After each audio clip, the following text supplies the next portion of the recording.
لیکن میں آپ کو یہاں پر بتانا چاہتا ہوں کہ اگر پاکستان کو ہم نے آگے لے کر جانا تو جو ٹیکسز ہیں ان کو کم کرنا ہوگا.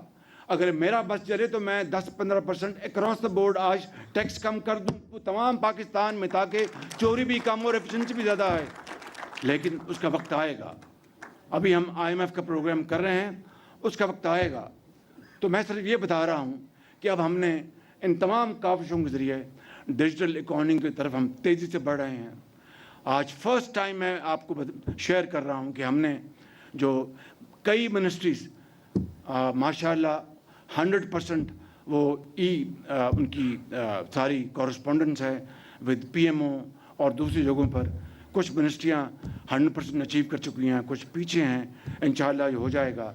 فیس لیس انٹریکشن آپ نے دیکھا 2 ہفتے پہلے کراچی پورٹ پہ شروع ہو چکا فیس لیس انٹریکشن. اور یہ فیس لیس انٹریکشن صرف کسٹم میں نہیں, انکم ٹیکس میں نہیں, اپنا یہ پاسپورٹ حاصل کرنے کے لیے نہیں, ہر جگہ جہاں پر بھی آپ ماڈرن ٹیکنالوجی کو لے کے آئیں گے, کرپشن اتنی کم ہوگی اور ایفیشنسی اتنی زیادہ بڑھے گی. میں سمجھتا ہوں کہ یہ وہ اہداف ہیں جو ہماری گورنمنٹ, یہ جو ہمارے یہ پروگرام میں یوتھ کے لیے آپ نے سارا یہاں پر دیکھ لیا, میں اس کو نہیں دہراؤں گا. پھر آپ دیکھیں کہ اس کے لیے ہمیں پولیٹیکل ہمیں ہارمنی چاہیے, پولیٹیکل ڈائلاگ چاہیے پرائیویٹائزیشن کے لیے, آؤٹ سورسنگ کے لیے. ہمارے جو کولیشن پارٹنرز ہیں ان میں سے بعض ان کے ویلڈ آبزرویشن جناب ہمیں آپ آؤٹ سورس کریں یا پبلک پرائیویٹ پارٹنرشپ لے کے آئیں, آپ پرائیویٹائزیشن نہ کریں. ہر ایک کے اپنے اپنے ویوز ہیں, اس کے لیے ہمیں ہارمنی کریٹ کرنی ہے. لیکن اگر ہم نے پرائیویٹائزیشن کو, آؤٹ سورسنگ کو اگر ہم نے آگے نہ بڑھایا تو آپ نے دیکھا کہ 10 سال میں اگر 6 کھرب آپ کے لاسز ہوئے ہیں تو اس کا آپ اپنا ایوریج سال کا نکالیں. ڈاکٹر صاحب اپنے ایکچوئلسٹ ہیں, 1 منٹ میں بتا دیں گے کہ کتنا بنتا ہے. 600 ارب سال کا, 600 ارب سال کا وہ بالکل ڈوب رہا ہے پاکستان کے غریب عوام کا پیسہ. اس کو اگر آپ نے بچانا ہے تو آپ کو پرائیویٹائزیشن کرنی ہوگی, اس کے لیے ہمیں آگے بڑھنا ہوگا. اس لیے اس کے اوپر ہماری بھرپور توجہ ہے. ایئرپورٹس کی آؤٹ سورسنگ کے اوپر ہمیں PI میں سیٹ بیک ہوا ہے, فیکٹس تسلیم کرنے چاہیے. پوری ایفرٹ کی ہماری ٹیم نے, اس میں کوئی شک نہیں, لیکن ہوا. انشاءاللہ دوبارہ ہم ایفرٹ کر رہے ہیں, اللہ تعالیٰ کامیابی دے گا. اور ویسے بھی اب PI کا جو گراف اوپر ہے, کیونکہ یورپین یونین نے PI کو الاؤ کر دیا ہے, اور اس طریقے سے UK کی بھی انشاءاللہ پرمیشن جلدی آ جائے گی. اس میں ڈیفنس منسٹر, ان کی ٹیم بھرپور کام کر رہی ہے, deputy prime minister, finance minister, سب اس میں پوری طرح لگے ہوئے ہیں. میں آپ کو یہ بتانا چاہتا ہوں کہ ہماری سرمایہ کاری کا ہدف جو ہے سالانہ $10 ارب ہوگا. Easier set then done. اور میں آپ کو یہاں پر ایک بات بڑے واضح انداز میں بتانا چاہتا ہوں کہ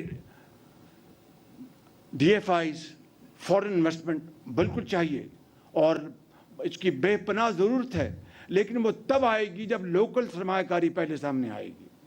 لوکل سرمایہ کاری سامنے آنے سے پہلے DFI ایک خواب ہے, ایک سراب ہے.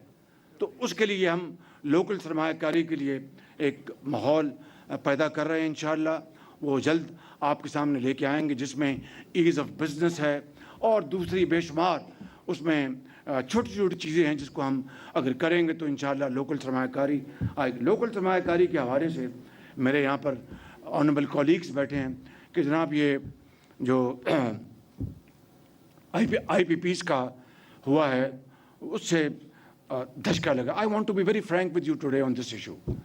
اس سے دھچکا لگا ہے تو جناب ایک کانفیڈنس جو ہے وہ شیک ہوا ہے. پہلی بات تو یہ ہے کہ IPPs کے علاوہ مجھے بتا دیں کہ پوری جو ہماری انڈسٹریل جو ہماری انڈرٹیکنگس ہیں, ایگریکلچر انڈرٹیکنگس ہیں, کامرس ہے, ٹریڈ ہے, IPPs کے علاوہ کسی کو چھیڑا گیا, کسی کو پوچھا گیا؟ تو پھر IPPs کیوں؟ سوال یہ پیدا ہوتا ہے اگر واقعی 99.99% انڈسٹری کو نہیں چھیڑا گیا, ایگریکلچر کو نہیں چھیڑا گیا, تو پھر IPPs کو کیوں چھیڑا گیا؟ پہلا جواب یہ ہے کہ IPPs جو ہیں they have only one buyer اور وہ ہے آپ کی گورنمنٹ آف پاکستان. یہ بجلی والے بیٹھے ہیں جو کہ بجلی خریدتے ہیں, یہ ایک ہی بائر ہے. اور بجلی کا جو اہمیت میں آپ کو بتا چکا ہوں کہ اگر سستی بجلی نہیں ہوگی تو آپ نہ انڈسٹری چلے گی نہ ایکسپورٹس ہوں گی. اور تیسری بات بڑے ادب سے کہنا چاہتا ہوں کہ یہ آئی پیز آپ سب جانتے ہیں, میں تفصیل میں نہیں جا رہا, کہ انہوں نے اپنے پروفٹس 10 ٹائمز اوور یہ پروفٹس اپنے لے چکے ہیں. اور پھر اس کے علاوہ آپ بتائیے کہ جب پروفٹس آپ لے چکے ہیں سارے کے سارے 10 گنا نہیں 20 گنا یا جو بھی ہے, پھر کیپیسٹی پیمنٹ بھی ہوں, پھر وہ جو آپ کی جو آئل کا یا فرنس آئل یا جو بھی آپ کا جو ہے اس کے اوپر بھی آپ کو یہ ملے, تو یہ you can't have the cake and also eat it. میں پھر آپ کو ایک مثال دینا چاہتا ہوں, یہ ذرا غور سے سن لیں. میاں نواز شریف صاحب نے اپنے دور میں 4 LNG کے منصوبے لگائے. اس وقت LNG کے اوپر جو نیپرا کا جو ٹیرف تھا $8.5 لاکھ تھا, اور جو میاں نواز شریف نے اچیو کیا وہ $4.5 لاکھ, یعنی 100% کم. اور نیپرا کو پھر اپنا ٹیرف ریوائز کرنا پڑا میاں نواز شریف کی اس پرفارمنس کے اوپر. پبلک سیکٹر تو کبھی ایفیشینٹ نہیں ہوتا, پبلک سیکٹر تو کبھی پرائیویٹ سیکٹر کا مقابلہ نہیں کر سکتا, لیکن میاں نواز شریف نے ہمت سے, اللہ تعالیٰ کے فضل و کرم سے ایک کامیاب ایک بڑی محنتی ٹیم کے ذریعے یہ انہوں نے اچیو کر لیا. اب اس کے بعد آج تک پرائیویٹ سیکٹر نے LNG کا کوئی منصوبہ نہیں لگایا. میں اس سے زیادہ کچھ نہیں کہنا چاہتا. میں کہنا چاہتا ہوں بڑے ادب سے آپ کی خدمت میں, بڑے ادب سے, آپ بہت عظیم لوگ ہیں, کہ خدا را کچھ قربانی اشرافیہ کو دینی ہوگی اگر اس ملک کو چلنا ہے, کچھ آپ کو کنٹریبیوٹ کرنا ہوگا اگر اس ملک کو آگے چلنا ہے. اب دیکھیے کہ اپنا افغانستان آپ کی 4-5 لاکھ آپ کی چینی اسمگل ہو جاتی تھی, اب اسمگلنگ بالکل زیرو ٹالرنس ہے. وہ ہمیں اسپیس ملی, ہم نے ایکسپورٹ کر دی چینی, اور $5.5 بلین آپ کو مل گیا. چاول آپ کا ایکسپورٹ ہوا, $3-4 بلین چاول آپ کو مل گیا. تو یہ کیا ہے؟ آپ آج دیکھیں کہ اپنا روٹی پنجاب میں آٹا صوبوں میں سستا ہے, چینی سستی ہے, آپ کا گھی سستا ہے. تو یہ ایک کلیکٹیو ایفرٹ ہے. مگر آپ پھر اگر یہ کہیں کہ جناب یہ تو میں مانتا ہوں کہ وہ ایک ایگریمنٹس تھے, مانتا ہوں, لیکن آپ اس کو پورے کانٹیکسٹ میں دیکھیں. اگر آپ اس کو صرف ایک ہی زاویے سے دیکھیں گے تو پھر جوابات سارے غلط نکلیں گے. اگر آپ اس کا پورا کانٹیکسٹ دیکھیں گے پھر آپ سمجھیں گے کہ یہ بجلی کی قیمت کم کیوں ہونی چاہیے اور اس کے لیے پھر کیوں یہ ایفرٹ کی گئی. تو میں, اور یہ پہلی ایفرٹ نہیں ہے, پچھلی حکومت نے میری کی تھی اور راستے میں چھوڑ دیا تھا. یہ سب گواہ ہیں, میرے دوست جانتے ہیں. یہ ایفرٹ جو ہے ایک سیریس ایفرٹ ہوئی اور اس کو کامیابی ملی. تو میں آپ سے عرض کرتا ہوں, میں جانتا ہوں میرے بعض کولیگز اس سے اتفاق نہیں کرتے, میں ان کا بڑا احترام کرتا ہوں, لیکن میں نے آپ کو تفصیل سے بات بتا دی. دیکھیے کہ تاری دونوں ہاتھوں سے بجتی ہے.